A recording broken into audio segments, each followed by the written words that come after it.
السلام علیکم ورحمۃ اللہ وبرکاتہ۔ ناظرین خوش آمدید کہتے ہیں۔ ماہ رمضان کی خصوصی نشریات کیو ٹی وی پر لائیو آپ ملاحظہ فرما رہے ہیں، اور یہ بہت ہی سعادت والا سیگمنٹ ہے ہم سب کے لیے، میرے لیے، آپ کے لیے، دورہ ترجمہ قرآن پاک کا ترجمہ مختصر تشریح کے ساتھ ہمارے زیر مطالعہ سورہ نساء کا مطالعہ کر رہے ہیں۔ منافقین کا ذکر بھی چل رہا ہے، اور وہ اطاعت رسول علیہ السلام سے فرار اختیار کرتے تھے، یہ ذکر بھی ہمارے سامنے آ رہا ہے۔ مطالعہ آگے بڑھاتے ہیں سورہ نساء کی آیت نمبر 80 سے انشاءاللہ۔ اعوذ باللہ من الشیطان الرجیم، بسم اللہ الرحمن الرحیم۔ من یطع الرسول فقد اطاع اللہ، جس نے رسول علیہ السلام کی اطاعت کی اسی نے اللہ سبحانہ وتعالی کی اطاعت کی۔ بہت پیارا قیمتی جملہ اطاعت رسول کے تعلق سے عطا ہو رہا ہے صلی اللہ علیہ وسلم۔ 11 مرتبہ قرآن پاک میں بات آتی ہے اطیعوا اللہ و اطیعوا الرسول۔ سورہ تغابن آیت نمبر 12 میں بھی ہے اللہ تعالیٰ کی اطاعت کرو اور رسول علیہ السلام کی اطاعت کرو، 11 مرتبہ۔ یہاں اللہ فرما رہے سورہ نساء کی آیت نمبر 80 میں من یطع الرسول، جس نے رسول علیہ السلام کی اطاعت کی، فقط اطاع اللہ، یقیناً اس نے اللہ کی اطاعت کی۔ اللہ اور اللہ کے رسول کی اطاعت بالکل جڑی ہوئی بات ہے، ٹھیک ہے، مگر اللہ نے ڈائریکٹلی آپ سے مجھ سے رابطہ نہیں کیا۔ اللہ نے اپنے پیارے حبیب علیہ السلام کو قرآن پاک عطا فرمایا، اپنی وحی عطا فرمائی، اور ان کا نمونہ ہمارے سامنے رکھ دیا، ان کے پیچھے آؤ گے تو میری اطاعت ہوگی۔ اطاعت اصلاً اللہ کا حق ہے، بڑا قیمتی اور ٹیکنیکل جملہ، اصلاً اللہ کا حق ہے، عملاً اللہ کے رسول کی ہوتی ہے صلی اللہ علیہ وسلم۔ نماز اللہ کا حکم ہے، اللہ کا حق ہے، طریقہ رسول اللہ علیہ السلام سے لیں گے، تو حضور کے طریقے پر عمل کروں گا تو اللہ تعالیٰ کی اطاعت ہوگی۔ اللہ اکبر کبیرہ، یہ دونوں اطاعتیں بالکل ساتھ ساتھ جڑی ہوئی ہیں۔ من یطع الرسول فقد اطاع اللہ، جس نے رسول علیہ السلام کی اطاعت کی یقیناً اس نے اللہ تعالیٰ کی اطاعت کی۔ ومن تولی فما ارسلناک علیہم حفیظا، اور جس نے روح گردانی کی تو ہم نے اے نبی علیہ السلام آپ کو ان پر نگہبان بنا کر تو نہیں بھیجا۔ جو فرار اختیار کر رہا ہے وہ خود اللہ تعالیٰ کے ہاں جواب دہ ہوگا، آپ کا کام بتانا، سمجھانا، پہنچانا، جو نہیں مانتا وہ خود اللہ کے ہاں جواب دے۔ اب پھر منافقین کا ذکر ہے۔ وَيَقُولُونَ طَاعَةً، اور وہ منہ سے تو کہتے ہیں کہ ہم نے مانا، یہ ان کے منہ کی بات ہے۔ فَإِذَا بَرَزُوا مِنْ عِنْدِكَ بَيَّتَ طَائِفَةٌ مِّنْهُمْ غَيْرَ الَّذِي تَقُولُ، پھر جب باہر جاتے ہیں آپ صلی اللہ علیہ وسلم کے پاس سے تو ان میں سے ایک گروہ رات کو اس کے خلاف مشورہ کرتا ہے جو وہ کہہ چکے۔ نبی علیہ السلام کی مجلس میں منافقین آتے تھے، کلمہ پڑھتے تھے نا، تو اپنے اسلام کا اظہار کرنے آتے تھے، نمازوں میں بھی آتے تھے، جی، اور عبداللہ بن ابی تو پہلی صف میں ہوتا تھا جمعے کے دن، یہ تو اپنے اسلام کے اظہار کے لیے اتنا کچھ کرتے تھے۔ اللہ اکبر، آج مسلمان ہیں، 5 نمازی بھی ضائع کر دیتے ہیں، رمضان کے علاوہ بات کر رہا ہوں، کوئی پریشانی نہیں ہے ان کو، ہے نا، قرآن پاک بند کر کے بیٹھے ہیں، رمضان کے علاوہ بات کر رہا ہوں، کوئی ٹینشن نہیں، اللہ کے نبی کی تعلیمات کو فراموش کیے بیٹھے ہیں، کوئی ایشو بھی نہیں، استغفر اللہ۔ یہ ہم ہیں، دعوے دار ہیں، اور وہ منافقین تھے جن کا ذکر چل رہا ہے، وہ آتے تھے مجلسوں میں تو کہتے تھے ہاں ہم آپ کے ساتھ ہیں، ہم آپ کی بات مانتے ہیں، مگر حضور کی مجلس سے اٹھ کر جاتے صلی اللہ علیہ وسلم تو راتوں کو اس کے خلاف مشورہ کرتے جو دن میں دعوے کر کے آئے تھے حضور کے سامنے صلی اللہ علیہ وسلم۔ اللہ تعالیٰ فرما رہا ہے واللہ یکتب ما یبیتون، اور اللہ تعالیٰ لکھ لیتا ہے جو رات کو مشورے یہ لوگ کرتے ہیں۔ فاعرض عنہم وتوکل علی اللہ، بس اے نبی صلی اللہ علیہ وسلم آپ ان کی پرواہ نہ کیجئے اور آپ اللہ تعالیٰ پر بھروسہ رکھیے۔ یہ سازشیں کرتے ہیں، کرنے دیں، آپ توکل اللہ پر رکھیں۔ اچھا، اللہ کے رسول سے بڑھ کر کس کا توکل ہوگا اللہ پر؟ جی، تو یہ آپ اور میں، ہم مسلمانوں کے لیے ہدایت ہے۔ سازشیں کرنے والے کرتے رہیں گے، آج بھی اسلام کے خلاف سازشیں ہو رہی، اسلام فوبیا بہت بڑا ٹائٹل ہے، حق کی آواز کو دبایا جائے، حق کی بات کو روکا جائے، خیر کہیں نہ پہنچے، قرآن کی بات کہیں نہ پہنچے، کتنا روکنے کی کوششیں کی جا رہی ہیں، اینڈ سو آن۔ اسی طرح روڑے اٹکانا شریعت کے احکامات کے نفاذ میں، اور دھمکیاں دینا اگر شریعت تم نے نافذ کی تو ایسا اور ویسا کر لیں گے۔ پریشان نہ ہو، ان کا کام یہی باطل پرستوں کا۔ ایمان والے توکل کریں اللہ پر، تو حضور سے خطاب فرما کر ہمیں اللہ سبحانہ وتعالیٰ تعلیم عطا فرما رہا ہے۔ وَكَفَى بِاللَّهِ وَكِيلًا، اور اللہ تعالیٰ کافی ہے بطور کارساز۔ اللہ مجھے آپ کو ہم سب کو اس کا یقین عطا فرمائے۔ ارشاد ہوا افلا يتدبرون القرآن، پس کیا وہ قرآن کریم پر غور و فکر نہیں کرتے؟ وَلَوْ كَانَ مِنْ عِنْدِ غَيْرِ اللَّهِ لَوَجَدُوا فِيهِ اخْتِلَافًا كَثِيرًا، اور اگر وہ بالفرض اللہ کے سوا کسی اور کے پاس سے ہوتا تو اس میں ضرور بہت اختلاف پاتے۔ بندوں کے الفاظ دیکھ لیں، بندوں کی باتیں دیکھ لیں، اب تو صبح کچھ کہتے ہیں، شام میں کچھ کہتے ہیں، پرسوں کسی کی تعریفیں کر رہے تھے، آج اس کے خلاف باتیں کر رہے ہیں، پرسوں کسی کو گالیاں دے رہے تھے، آج اسی کے ساتھ بیٹھے ہوئے۔ استغفر اللہ، میں کوئی سیاسی تبصرہ نہیں کرنا چاہ رہا، لیکن ذرا نگاہ گھمائیں کیا کچھ ہو جاتا ہے۔ اسی طرح کسی کی 60 برس کی زندگی گزری، 20 سال مجھ سے ایک تحقیق کی، 40 میں آگے کچھ ہو گیا، 60 میں آگے کچھ ہو گیا۔ یہ بندوں کے کلام میں ہے، قرآن پاک اللہ کا کلام میں کوئی شک نہیں ہے، لا ریب فی اس دعوے سے شروع ہوتا ہے، اور اللہ فرماتا ہے کوئی اختلاف اس میں نہیں ملے گا، اللہ وحدہ لا شریک ہے، اس کے کلام میں وحدت ہے، یونٹی ہے۔ اللہ اکبر۔ اہم بات کیا تھی؟ قرآن پاک پر یہ غور و فکر نہیں کرتے، قرآن پاک پر غور و فکر کیا جائے طلب و تڑپ کے ساتھ تو ایمان ملتا ہے۔ منافق نفاق میں مبتلا، نفاق تو ایمان کی ضد ہے، ایمان کون سا؟ زبان سے آگے بڑھ کر دل میں، اور یہ ایمان قرآن پاک سے ملتا ہے۔ سورہ انفال آیت نمبر 2 میں پڑھیں گے، اذا تلیت علیہم آیاتہ زادتہم ایمانا، جب جب ان کے سامنے اللہ سبحانہ و تعالیٰ کی آیات کی تلاوت کی جاتی ان کے ایمان میں اضافہ ہوتا ہے۔ لیکن منافقین قرآن پاک میں غور و فکر نہیں کرتے، ان کو ایمان نہیں مل رہا، یہ تو ہو گئے منافق۔ ہم اور آپ اللہ تعالیٰ کا شکر ہے 5واں پارہ قرآن پاک کا زیر مطالعہ ہے، آئندہ اور آگے بڑھیں گے اللہ تعالیٰ کی توفیق سے۔ ماہ رمضان کے بعد بھی ہم نے کوشش جاری رکھنی ہے، ترجمہ بھی، تشریح بھی، کورسز بھی وغیرہ وغیرہ، اور طلب ہدایت بھی، تڑپ ہدایت بھی۔ جب یہ ہوگی تو ایمان بڑھے گا، تو منافقانہ کردار سے ہم بچ سکیں گے۔ اللہ نفاق کی ہر شکل سے میری آپ کی ہم سب کی حفاظت فرمائے۔ فرمایا وَإِذَا جَاءَهُمْ أَمْرٌ مِّنَ الْأَمْنِ أَوِ الْخَوْفِ أَذَاعُوا بِهِ، اور جب ان کے پاس کوئی امن کی خبر آتی ہے یا خوف کی تو اس سے مشہور کر دیتے ہیں۔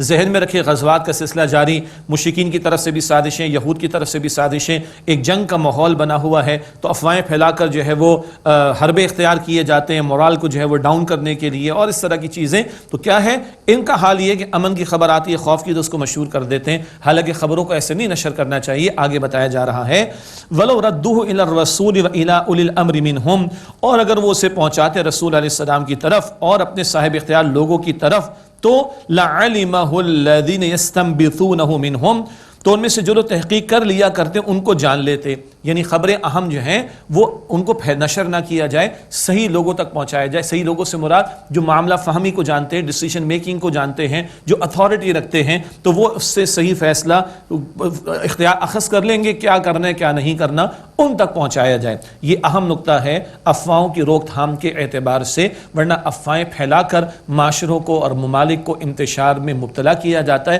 اس کے حوالے سے اہم رہنمائی ہے۔ وَلَوْلَا فَضْلُ اللَّهِ عَلَيْكُمْ وَرَحْمَتُهُ لَاتَّبَعْتُمُ الشَّيْطَانَ إِلَّا قَلِيلًا، اور اگر اللہ تعالیٰ کا فضل نہ ہوتا تم پر اور اس کی رحمت نہ ہوتی تو چند ایک کے سوا تم شیطان کے پیچھے لگ جاتے۔ کون بچانے والا ہے شیطان کے حملوں سے؟ اللہ سبحانہ وتعالیٰ، اسی اللہ تعالیٰ کی طرف رجوع کرنا چاہیے۔ فَقَاتِلْ فِي سَبِيلِ اللَّهِ، بس اے نبی علیہ السلام آپ قتال کیجئے اللہ تعالیٰ کی راہ میں۔ اللہ کا حکم ہے اور حضور نے قتال کیا ہے صلی اللہ علیہ وسلم۔ جی کوئی ڈینائی کر سکتا ہے؟ اپنے ایمان کی خیر منائے۔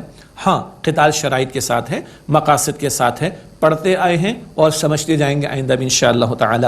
فقاتل فی سبیل اللہ، بس آپ اللہ سبحانہ وتعالی کی راہ میں جنگ کیجئے۔ لا تکلف الا نفسک وحرد المؤمنین، آپ ذمہ دار نہیں مگر اپنی جان کے، اور اے نبی علیہ السلام اہل ایمان کو رغبت دلائیں، ترغیب دلائیں، تشویق دلائیں، موٹیویٹ کریں کہ قتال کریں اللہ کی راہ میں۔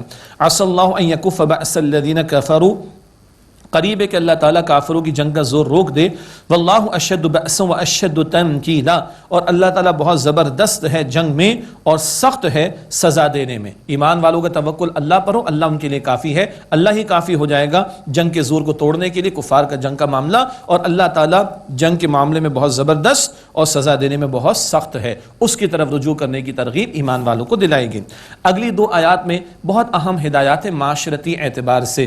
سفارش کرتے ہیں نا ہم لوگ، سفارش اچھی بھی ہوتی بری، اس کا ذکر آ رہا ہے، اور سلام کے حوالے سے ادب بتایا جا رہا ہے۔ ارشاد ہوا من یشفع شفاعتا حسنتا، جو کوئی نیک کام میں شفاعت یعنی سفارش کرے، یکن لہ نصیب منہا، اس کے لیے اس میں سے حصہ ہوگا، اجر ملے گا۔ ومن یشفع شفاعتا سیئتا یکن لہ کفل منہا، اور جو کوئی سفارش کرے بری بات میں تو اس کو اس کے بوجھ کا حصہ ملے گا۔ کیا مطلب؟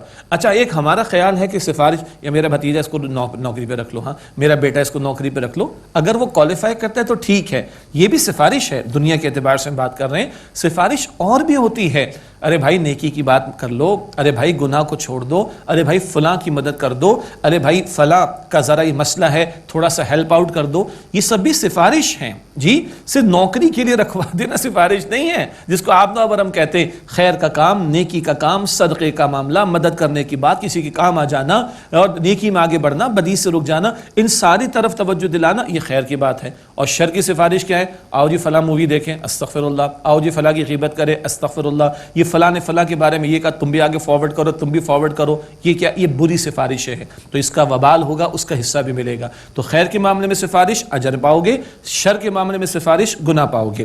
وَكَانَ اللَّهُ عَلَىٰ كُلِّ شَيْءٍ مُقِيتًا، اور اللہ تعالیٰ ہر بات پر قدرت رکھنے والا ہے۔ سلام کا ادب، وَإِذَا حُيِّيتُم بِتَحِيَّةٍ فَحَيُّوا بِأَحْسَنَ مِنْهَا أَوْ رُدُّوهَا، اور جب تمہیں کوئی دعا دے یعنی سلام پیش کرے تو تم اس سے بہتر دعا دو یا وہی کہہ دو۔ مثلا السلام علیکم کسی نے کہا، بہتر کیا ہے؟ وعلیکم السلام ورحمۃ اللہ۔ اچھا جی، کسی نے کہا السلام علیکم ورحمۃ اللہ، تو وعلیکم السلام ورحمۃ اللہ وبرکاتہ۔ یہ احادیث مبارکہ میں الفاظ میکسیمم اتنے، اس کے آگے جو ہم ایڈ کرتے ہیں وہ لمبا ہو جائے گا، پھر بات کب ہوگی بھائی؟ تو السلام علیکم 10 نیکیاں حدیث مبارک، ورحمۃ اللہ 20 نیکیاں، وبرکاتہ 30 نیکیاں۔ اب آپ کے ذہن میں سوال ہوگا، کسی نے پورا کر دیا السلام علیکم ورحمۃ اللہ وبرکاتہ، تو اب بہتر انداز کیا ہوگا؟ آپ گرم جوشی سے وعلیکم السلام ورحمۃ اللہ وبرکاتہ، یہ ذرا بہتر ہو جائے گا انشاءاللہ تعالی۔ تو کم بہتر جواب دو یا اتنا ہی لوٹا دو۔ اور یہ سلام کیا ہے؟ یہ اللہ تعالیٰ کی طرف سے تحفہ ہے، سورہ نور میں پڑھیں گے انشاءاللہ تعالی۔ ان اللہ کان علی کل شیء حسیبا، بے شک اللہ تعالیٰ ہر بات کا حساب لینے والا ہے۔ اللہ اکبر۔ اللہم حاسبنا حسابا یسیرا، اے اللہ ہم سب کے حساب کو آسان فرما۔ اللہ لا الہ الا ہو، اللہ کے سوا کوئی معبود نہیں۔ لیجمعنکم الی یوم القیامۃ لا ریب فیہ، وہ ضرور تمہیں قیامت کے دن جمع فرمائے گا جس میں کوئی شک نہیں۔ ومن اصدق من اللہ حدیثا، اور کون زیادہ سچا ہے بات کے اعتبار سے اللہ سے بڑھ کر؟ سب سے سچی بات کس کی ہے؟ اللہ تعالیٰ کی بات۔ اللہ اس کلام مبین پر ہمیں مزید یقین عطا فرمائے۔ 12واں رکوع شروع ہوتا ہے سورہ نساء کا، منافقین کا تذکرہ آ رہا ہے، ان کی سازشوں کا بیان بھی ہے، اور ان کی ایک اور روش تھی کہ یہ ہجرت سے فرار اختیار کرتے تھے، اس کا تذکرہ بھی آئے گا انشاءاللہ۔ فما لکم فی المنافقین فئتین واللہ ارکسہم بما کسبوا، تمہیں کیا ہو گیا مسلمانوں؟ منافقین کے بارے میں تم دو گروہ ہو رہے ہو، کچھ کی رائے ایک، کچھ کی رائے دوسری، اور اللہ تعالیٰ نے ان کو اوندھا کر دیا ہے ان کے کرتوتوں کی وجہ سے، ان کا اطاعت رسول علیہ السلام سے فرار اختیار کرنا اور تقاضوں سے فرار اختیار کرنا، تو اللہ تعالیٰ نے ان کے لیے گمراہی کا فیصلہ کر دیا۔ اب ان کے بارے میں تمہارے اندر دو آرا کیوں پائی جا رہی؟ مسلمانوں کو توجہ دلائی گئی۔ اتریدون ان تہدوا من اضل اللہ، کیا تم چاہتے ہو کہ اسے راہ پر لاؤ جس کو اللہ تعالیٰ نے گمراہ کرنے کا فیصلہ فرما دیا؟ وَمَن يُضْلِلِ اللَّهُ فَلَن تَجِدَ لَهُ سَبِيلًا، اور جس کو اللہ تعالیٰ گمراہ کرنے کا فیصلہ فرما دے تو آپ اس کے لیے کوئی راہ نہیں پائیں گے۔ وَدُّوا لَوْ تَكْفُرُونَ كَمَا كَفَرُوا، وہ چاہتے کاش تم بھی کافر ہو جاؤ جیسے وہ کافر ہو گئے۔ یہ ہے وہ منافقین کہ جن کا کفر ظاہر ہو گیا، دعویٰ کیا تھا، کلمہ پڑھا تھا، لیکن جن کا کفر ظاہر ہو گیا۔ پھر یہ وہ منافقین تھے جو مدینہ شریف کے باہر قبائل میں تھے۔ یہ اہم نقطہ، یہاں ہجرت میں نے ذکر کیا، ہجرت سے فرار کون سی ہجرت؟ نبی پاک علیہ السلام تو مہاجرین کے ساتھ تشریف لے مکہ مکرمہ سے یثرب یعنی مدینہ شریف۔ مدینہ شریف کے دائیں بائیں ارد گرد کے علاقوں میں جو قبائل تھے ان میں کچھ لوگوں نے کلمہ پڑھا، مگر ان کو ہجرت کرنے کو کہا گیا آؤ مدینہ شریف، وہ نہیں آ رہے تھے، ان کا ذکر ہے۔ پھر وہ کہ جن کا کفر ظاہر ہو گیا ان کے بارے میں ذکر آ رہا ہے، ورنہ کلمہ پڑھنے والا منافق اس کو کلمے کی پروٹیکشن حاصل ہوتی ہے، یہ ذکر بعد میں سورہ توبہ میں بھی آئے گا انشاءاللہ، مگر جن کا کفر ظاہر ہو گیا ان کا بیان آ رہا ہے۔ وَدُّوا لَوْ تَكْفُرُونَ كَمَا كَفَرُوا، وہ چاہتے ہیں کاش تم بھی کافر ہو جاؤ مسلمانوں جیسے وہ کافر ہو گئے۔ فَتَكُونُونَ سَوَاءً، تاکہ تم برابر ہو جاؤ۔ فَلَا تَتَّخِذُوا مِنْهُمْ أَوْلِيَاءَ، پس ان میں سے کسی کو دلی دوست نہ بناؤ۔ حَتَّى يُهَاجِرُوا فِي سَبِيلِ اللَّهِ، یہاں تک کہ وہ اللہ تعالیٰ کی راہ میں ہجرت کریں۔ ہجرت سے مراد مدینہ شریف آئیں، نبی مکرم علیہ السلام موجود ہیں، مسلمانوں کی اجتماعیت مضبوط ہو رہی، آؤ ہجرت کر کے ادھر، یہ نہیں تو ان سے دلی دوستی نہیں ہو سکتی۔ اب ان کی سازشوں کا توڑ کرنے کو کہا جا رہا ہے، اور ان کے کفر کا اظہار اگر ہو چکا اور کہیں جنگ کا معاملہ پیش آیا تو ان سے جنگ بھی کی جائے گی، یہ بیان اگلے الفاظ میں۔ فَإِن تَوَلَّوْا فَخُذُوهُمْ وَاقْتُلُوهُمْ حَيْثُ وَجَدتُّمُوهُمْ، پھر اگر وہ منہ موڑیں تو تم جہاں کہیں انہیں پاؤ پکڑو اور قتل کرو۔ وَلَا تَتَّخِذُوا مِنْهُمْ وَلِيًّا وَلَا نَصِيرًا، اور ان میں سے کسی کو نہ دوست بناؤ اور نہ ہی اپنا مددگار۔ ہاں اللہ سبحانہ وتعالیٰ استثناء بیان فرما رہا ہے، ایکسیپشن بیان فرما رہا ہے ایسے لوگوں کے بارے میں کہ جو اس جگہ ہوں جس قوم کے ساتھ مسلمانوں کا کوئی اگریمنٹ، کوئی معاہدہ ہو چکا ہو۔ ہمارے دین میں معاہدے کی بڑی اہمیت ہے، الفاظ دے دیے تو اس کی پاسداری کی اہمیت ہے، وعدہ کر لیا تو اس کے تقاضے پورے کرنے کی اہمیت ہے۔ استثناء اس تناظر میں ہے، فرمایا إِلَّا الَّذِينَ يَصِلُونَ إِلَىٰ قَوْمٍ بَيْنَكُمْ وَبَيْنَهُمْ مِيثَاقٌ، مگر جو لوگ تعلق رکھتے ہیں ایسی قوم سے کہ تمہارے اے مسلمانوں اور ان کے درمیان معاہدہ ہے۔ أَوْ جَاءُوكُمْ حَصِرَتْ صُدُورُهُمْ، یا وہ تمہارے پاس اس حال میں آئیں کہ تنگ ہو گئے ہیں ان کے دل، ان یقاتلوکم اس بات سے کہ تم سے لڑیں، او یقاتلو قومہم یہ اپنی قوم سے لڑے، مراد ان کے بارے میں استثناء، ایسی قوم میں کہ جن سے تمہارا معاہدہ تو پاسداری کرو، ان کے خلاف قتال نہیں ہوگا، یا وہ جنہوں نے ہتھیار ڈال دیے اور جنگ کا کوئی ارادہ نہیں تو ان کے خلاف تمہیں اقدام نہیں کرنا۔ وَلَوْ شَاءَ اللَّهُ لَسَلَّطَهُمْ عَلَيْكُمْ فَلَقَاتَلُوكُمْ اور اگر اللہ تعالیٰ چاہتا تو انہیں تم پر مسلط کر دیتا تو وہ ضرور تم سے لڑتے۔ فَإِنِ اعْتَزَلُوكُمْ فَلَمْ يُقَاتِلُوكُمْ وَأَلْقَوْا إِلَيْكُمُ السَّلَمَ پھر اگر وہ تم سے کنارہ کش رہیں، پھر تم سے نہ لڑے اور تمہاری طرف صلح کا پیغام پیش کریں، فما جعل اللہ لکم علیہم سبیلا تو اللہ تعالیٰ نے تمہارے لیے ان پر اقدام کا کوئی راستہ نہیں رکھا۔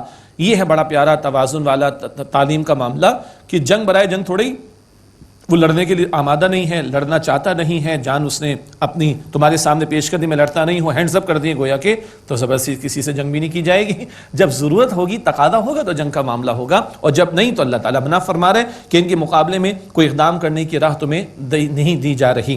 ہاں ایک اور طبقہ، سَتَجِدُونَ آخَرِينَ يُرِيدُونَ أَن يَأْمَنُوكُمْ وَيَأْمَنُوا قَوْمَهُمْ اب تم اور لوگوں کو پاؤ گے جو چاہتے کہ وہ تم سے بھی امن میں رہیں اور اپنی قوم سے بھی امن میں رہے، چاہتے تو یہ ہیں۔ کلما ردوا الی الفتنۃ ارکسوا فیہا جب کبھی فتنے فساد کی طرف بلائے جاتے ہیں تو اوندھے منہ اس میں کود پڑتے ہیں، ذرا کوئی فتنہ کا معاملہ آئے گا کود پڑیں گے، اس میں مبتلا ہو جائیں گے۔ ان کے بارے میں فرمایا جا رہا ہے فَإِن لَمْ يَعْتَزِلُوكُمْ وَيُلْقُوا إِلَيْكُمُ السَّلَمَ وَيَكُفُّوا أَيْدِيَهُمْ پھر اگر وہ تم سے کنارہ کشی اختیار نہ کریں اور نہ وہ تمہاری طرف صلح کا پیغام پیش کریں، وَيَكُفُّوا أَيْدِيَهُمْ اور نہ اپنے ہاتھ کو روکیں، اور نہ تمہارے مقابلے میں اپنے ہاتھوں کو روکیں، فَخُذُوهُمْ وَقْتُلُوهُمْ حَيْثُ ثَقِفْتُمُوهُمْ تو انہیں پکڑو اور قتل کرو جہاں کہیں تم انہیں پاؤ۔ ان کے خلاف اقدام ہو سکتا ہے۔ وَأُولَٰئِكُمْ جَعَلْنَا لَكُمْ عَلَيْهِمْ سُلْطَانًا مُبِينًا اور یہ وہ لوگ ہیں جن پر ہم نے تمہیں کھلا اختیار دے دیا ہے کہ ان کے خلاف اقدام ہو سکتا ہے۔ تو سازشی عناصر اور گروہ ان کے خلاف اقدام کیا جائے گا، یہ رہنمائی بھی ان آیات سے ہمارے سامنے آ رہی ہے۔ اگلا رکوع ہے 13واں رکوع سورہ نساء کا، قتل خطا کا معاملہ اور قتل عامد جان بوجھ کر قتل کرنا، اس حوالے سے رہنمائی آ رہی ہے۔ تھوڑا پس منظر ذہن میں رکھیں، عرب کا ماحول بھی ہے اور وہاں ہر طرف ابھی جنگ کا میدان سجا ہوا ہے، مسلمانوں کے خلاف سارے لوگ صف آرا ہیں، مشرکین مکہ بھی ہیں، یہود بھی ہیں، کچھ اور لوگ بھی ہیں، تو اس سارے تناظر میں کہیں جنگ کا میدان سج جانا، لڑائیوں کا ہو جانا، جھڑپوں کا ہو جانا عین ممکن ہے، اور عین ممکن ہے کہیں کوئی خطا کے طور پر قتل کا معاملہ ہو جائے تو قتل خطا، کلنگ بائی ایکسیڈنٹ جسے کہا جائے گا، اس کے لیے رہنمائی۔ وما کان لمؤمن ان یقتل مؤمنا الا خطأ اور کسی مسلمان کے شائن شان نہیں کہ وہ کسی مسلمان کو قتل کر ڈالے مگر غلطی سے، بائی ایکسیڈنٹ ہو گیا۔ اس کی فقہاء نے مثالیں رکھیں، مثال کے طور پر بے خیالی میں کوئی معاملہ ہو گیا، کسی جانور کی طرف تیر پھینکا یا آج کوئی بلٹ مارے گا، وہ جا کر کسی بندے کو لگ گیا، یہ قتل خطا کی معاملات ہیں۔ تو مسلمان کے شائن شان نہیں کہ کسی مسلمان کو قتل کرے الا خطأ مگر یہ کہ خطا ہو گئی غلطی سے۔ اب اگر ایسا ہو تو کیا کرنا ہے؟ ومن قتل مؤمنا خطأ اور جو کسی مسلمان کو قتل کرے خطا کے طور پر غلطی سے، فتحریر رقبۃ مؤمنۃ ودیۃ مسلمۃ الی اہلہ تو ایک مسلمان غلام کو آزاد کرے اور خوں بہا اس کے وارثوں کے حوالے کرے، الا ان یصدقوا الا یہ کہ وہ ورثہ معاف کر دے۔ دو باتیں، ایک کفارہ ہے غلام کو آزاد کرنا اور ایک دیت ادا کرنا، خوں بہا بلڈ منی، جس کو نبی کریم صلی اللہ علیہ وسلم نے 100 اونٹ کی رقم مقرر فرمایا ہے۔ اللہ اکبر جی، تو ایک کفارہ ہے اور ایک دیت ادا کرنا جس کو ہم بلڈ منی کہتے ہیں۔ تو اگر کسی مسلمان کو خطا کے طور پر قتل کر دیا تو ایک غلام آزاد کرنا ہے اور خوں با اس کے وارثوں کو ادا کرنا ہوگا، الا یہ کہ وہ معاف کر دیں۔ وہ رسا معاف کر سکتے ہیں اور کوئی نہیں، تو وہ معافی کی گنجائش بھی موجود ہے۔ پھر اس میں فقہی تفصیلات اور بھی ہیں، تمام ورثہ اور پھر بحثیں وہ فقہا کے ہاں آپ دیکھ سکتے ہیں، وہ ہمارا میدان نہیں ہے، یا تفاصیل میں تفصیل آپ کو مل جائے گی انشاءاللہ تعالی۔ اچھا، اب اس کے بعد ایک امکان یہ بھی ہو سکتا ہے کہ دارالحرب کا معاملہ ہو جہاں پر مسلمانوں کے ساتھ جنگ کا میدان سجا ہو، یا ایسے علاقے جہاں کفار بھی ہوں، اس کے بارے میں ذکر۔ فَإِن كَانَ مِن قَوْمٍ عَدُوٍّ لَكُمْ وَهُوَ مُؤْمِنٌ فَتَحْرِيرُ رَقَبَةٍ مُؤْمِنَةٍ پھر اگر وہ تمہاری دشمن قوم سے ہو اور خود وہ مسلمان ہو تو آزاد کرنا ہوگا ایک مسلمان غلام۔ یہاں پہ جو ہے کفارہ ادا کرنا، دیت کا معاملہ نہیں، کہاں ہے وہ کفار قوم سے اور تھا وہ مسلمان تو آزاد کرنا ہوگا کیا؟ ایک مسلمان غلام، کفارہ دینا ہوگا۔ تیسری شکل ذمی کے بارے میں، اسلامی ریاست ہے اور ایک کافر وہاں پر اس کی بالادستی کو قبول کر کے رہتا ہے تو اس کے بارے میں بھی پہلے جیسا حکم آئے گا۔ وَإِن كَانَ مِن قَوْمٍ بَيْنَكُمْ وَبَيْنَهُمْ مِيثَاقٌ، اور اگر ایسی قوم سے ہو کہ ان کے اور تمہارے درمیان معاہدہ ہے، فَدِيَةٌ مُسَلَّمَةٌ إِلَىٰ أَهْلِهِ وَتَحْرِيرُ رَقَبَةٍ مُؤْمِنَةٍ، تو خوب بہا اس کے وارثوں کے حوالے کرے اور ایک مسلمان غلام کو آزاد کرے۔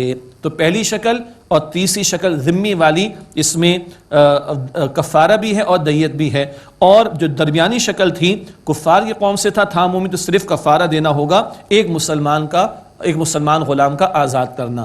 غلاموں کی آزادی کس طرح قرآن اکوموڈیٹ کر رہے اندازہ کیجئے، سبحان اللہ۔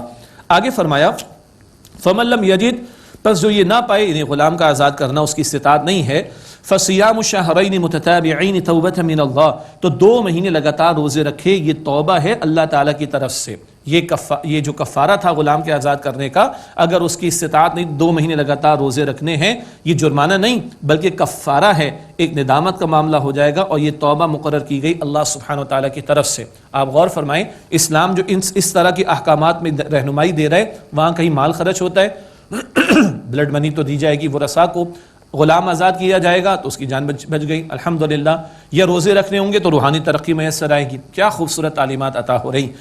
وَكَانَ اللَّهُ عَلِيمًا حَكِيمًا، اور اللہ تعالیٰ خوب علم رکھنے والا، حکمت والا ہے۔ اب بتایا جا رہا ہے جان بوجھ کر ایک مسلمان کو قتل کرنا۔ آج کتنے لاشیں گرتے ہیں، غیر بھی گرا رہے ہیں، اپنے بھی گراتے ہیں نا۔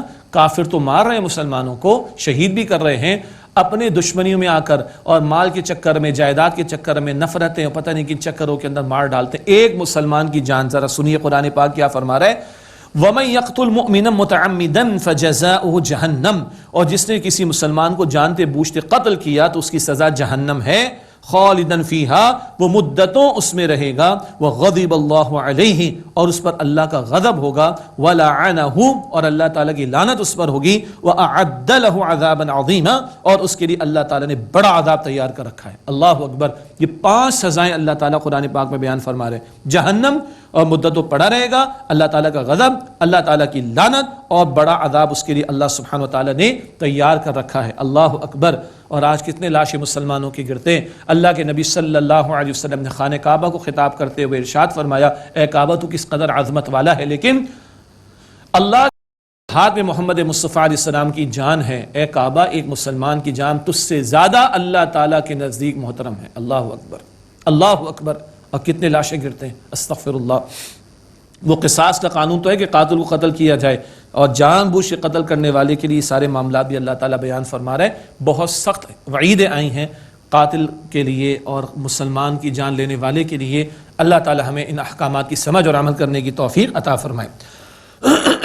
اس کے بعد ایک خاص مسئلہ تھا، مسلمان مختلف علاقوں میں جا رہے ہیں دعوت دین کا کام لے کر، کہیں کسی سے مدبھیڑ بھی ہو جایا کرتی تھی، کہیں ایک مرتبہ ایسا واقعہ پیش آ گیا، مسلمان کسی علاقے میں گئے، ایک شخص سامنے سے آ رہے، جب اس نے مسلمانوں کو دیکھا تو کلمہ پڑھ لیا، خیال آیا کہ اسے جان بچانے کے لیے کلمہ پڑھا، اس کو قتل کر دیا گیا۔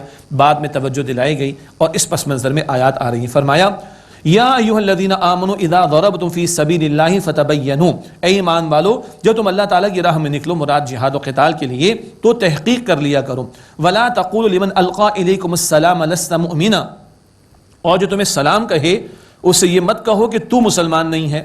تبتغون عرض الحیات الدنیا، کیا تم چاہتے ہو دنیا کی زندگی کا سامان، کوئی تمہیں مال وغیرہ تو اس کا پیش نظر نہیں تھا کہ حاصل ہو جائے گا۔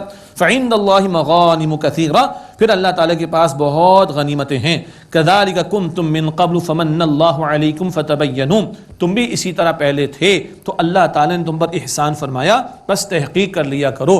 اے مسلمانوں، تم پر بھی ایک دور گزرا، تم اپنے ایمان کو چھپایا کرتے تھے، پوشیدہ رکھا کرتے تھے، ظلم و ستم کے پہاڑ تم پر توڑے جا رہے تھے، یہ بھی تم پر گزرا، تو آج کوئی تمہارے سامنے اقرار کرے تو اس کو مسلمان مان لو اور یہ نہ کہو کہ تم مسلمان نہیں ہے۔ ان اللہ کان بما تعملون خبیرا، بے شک تم جو کچھ کرتے ہو اللہ تعالیٰ اس سے خوب واقف ہے۔ ہاں یہ بات ذہن میں رہے، مفسرین نے بیان فرمایا، ایک شخص سلام بھی کر رہا ہے اور بہت اچھے انداز سے سلام بھی کر رہا ہے اور کھلی کفریہ باتیں کر رہا ہے، کھلے طور پر کفریہ عقائد کا اظہار بھی کر رہا ہے، تو اس کے لیے اپلائی نہیں کیا جائے گا کہ سلام بھی قبول کریں اور اس کے کفری عقائد کو بھی تسلیم کر لیا جائے. تو اگر وہ ظاہری طور پر کھلے کفر کے عقائد بیان کرتا ہے، کفری عقائد، تو اس کی تو نفی کی جائے گی. عموم کے اعتبار سے جو تمہارے سامنے سلام پیش کر دے تحقیق کر لو اور اس کے اسلام کے دعوے کو قبول کر لو. ہم ظاہر پر ہی فیصلہ کر سکتے ہیں، باطن کا معاملہ اللہ تعالیٰ کے حوالے کرنا چاہیے. تو توجہ دلا دی گئی. ناظرین کرام ایک وقفہ لیتے ہیں، اس کے بعد انشاءاللہ سلسلہ کلام جاری رہے گا دورہ ترجمہ قرآن کا. السلام علیکم ورحمۃ اللہ وبرکاتہ.